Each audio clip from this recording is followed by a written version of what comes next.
नमस्कार, आप देख रहे हैं न्यूज 18 का डिजिटल प्लेटफॉर्म और मैं हूं आपके साथ सृष्टि शेखर। नेपाल की राजधानी काठमांडू एक बार फिर से उबाल पर है। शहर की सड़कों पर हजारों युवा सरकार के खिलाफ नारे लगा रहे हैं। जिस जेनजी ने बदलाव की उम्मीद के साथ मौजूदा नेतृत्व का समर्थन किया था, आज वही युवा विरोध की सबसे मजबूत आवाज बन चुका है। आखिर ऐसा क्या हुआ कि विकास के नाम पर शुरू हुआ एक अभियान अब बड़े राजनीतिक और सामाजिक विवाद में बदल गया है? क्यों हजारों लोग बेघर हो गए हैं और आखिर क्यों नेपाल में सरकार और युवाओं के बीच टकराव लगातार बढ़ता जा रहा है? आइए इस पूरी कहानी को विस्तार से समझते हैं।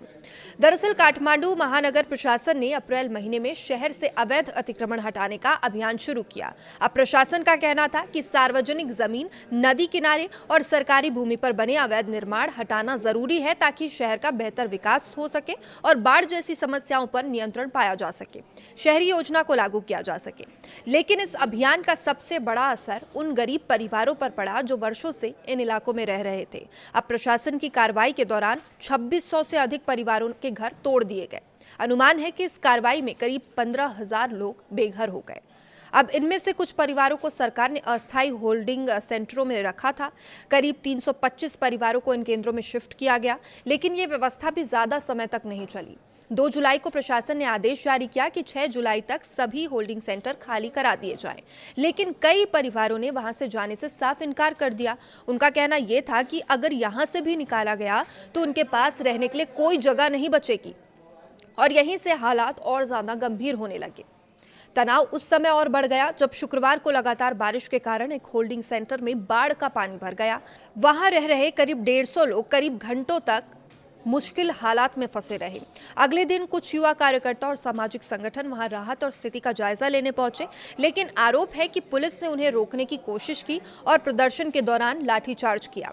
इस कार्रवाई में एक युवा कार्यकर्ता गंभीर रूप से घायल हो गया। उसका चेहरा बुरी तरह जख्मी हो गया और तस्वीरें सोशल मीडिया पर तेजी से वायरल हुई।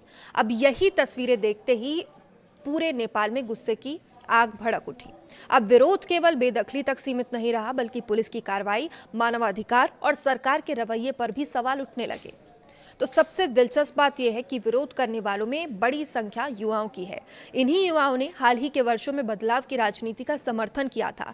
वे पारंपरिक राजनीति से अलग नई सोच, पारदर्शिता और बेहतर प्रशासन की उम्मीद कर रहे थे, लेकिन अब उनका आरोप है कि विकास के नाम पर गरीबों को उनके घरों से बेदखल किया जा रहा है। प्रदर्शन कर रहे युवाओं का कहना है कि अगर किसी इलाके को खाली कराना जरूरी भी था तो पहले पुनर्वास की स्थायी व्यवस्था की जानी चाहिए थी। बिना वैकल्पिक आवाज दिए लोगों को सड़क पर छोड़ देना किसी भी लोकतांत्रिक व्यवस्था में उचित नहीं माना जा सकता। हालात तब और संवेदनशील हो गए जब इसी महीने 25 वर्षीय प्रदर्शनकारी गणेश नेपाली की मौत की खबरें सामने आई। अब रिपोर्ट्स के मुताबिक उन्होंने कथित तौर पर पुलिस द्वारा उनकी मोटरसाइकिल पर व्हील लॉक लगाए जाने के बाद आत्मदाह कर लिया। हालांकि इस घटना के कारणों और परिस्थितियों को लेकर अलग अलग दावे भी सामने आए, लेकिन इस घटना ने सरकार के खिलाफ नाराजगी को और बढ़ा दिया। इसके अलावा कई छात्र नेताओं, सामाजिक कार्यकर्ताओं और पत्रकारों की गिरफ्तारी की खबरें भी सामने आई।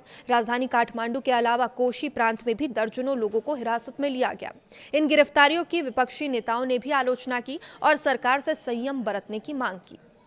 सरकार और महानगर प्रशासन का कहना है कि अतिक्रमण हटाना कानून के अनुसार किया जा रहा है और प्रशासन का तर्क ये है कि सार्वजनिक जमीन पर अवैध कब्जे लंबे समय से शहर की सबसे बड़ी समस्या में शामिल रहे हैं। वहीं अधिकारियों का कहना है कि अगर ऐसे निर्माण नहीं हटाए जाएंगे तो फिर भविष्य में बाढ़, ट्रैफिक और शहरी विकास की जो समस्याएं हैं वो और ज्यादा गंभीर हो जाएंगी। सरकार ये भी कह रही है कि प्रभावित परिवारों के लिए अस्थायी व्यवस्था की गई थी और आगे भी समाधान तलाशने की कोशिश जारी है, लेकिन आलोचकों का ये कहना है कि केवल अस्थायी आश्रय देना पर्याप्त नहीं था। जब तक स्थायी पुनर्वास की व्यवस्था नहीं हो जाती तब तक इस तरह की कार्रवाई गरीब परिवारों के लिए बड़ी अमानवीय समस्या बनी रहेगी। और बता दें कि नेपाल में ये विरोध केवल मकानों की बेदखली का मुद्दा नहीं रह गया है। अब सरकार की जवाबदेही, मानवाधिकार, शहरी विकास और सामाजिक न्याय जैसे बड़े सवालों से जुड़ चुका है। युवाओं का कहना है कि विकास जरूरी है, लेकिन विकास ऐसा होना चाहिए जिसमें गरीबों के अधिकारों, सम्मान की रक्षा भी हो। और वहीं सरकार का कहना है कि कानून सभी के लिए बराबर है। सार्वजनिक जमीन को खाली कराना प्रशासन की जिम्मेदारी है। यानी एक तरफ कानून और विकास का तर्क है तो दूसरी तरफ मानवीय संवेदनाएं हैं और पुनर्वास का सवाल है। और यही वजह है कि ये विवाद लगातार गहराता भी जा रहा है। फिलहाल काठमांडू में माहौल बेहद तनावपूर्ण बना हुआ है। एक ओर सरकार अपने फैसले पर कायम नजर आ रही है, तो वहीं दूसरी ओर हजारों प्रभावित परिवार और बड़ी संख्या में युवा सड़कों पर उतर चुके हैं। आने वाले दिनों में सरकार इस संकट का समाधान बातचीत से निकालती है या फिर टकराव और बढ़ता है, इस पर पूरे नेपाल की नजर बनी हुई है। लेकिन एक बात साफ है कि किसी भी शहर का विकास तभी सफल माना जाता है जब उसमें आधुनिक बुनियादी ढांचे के साथ साथ आम नागरिकों, खास करके गरीब और कमजोर वर्गों के अधिकारों की भी रक्षा हो।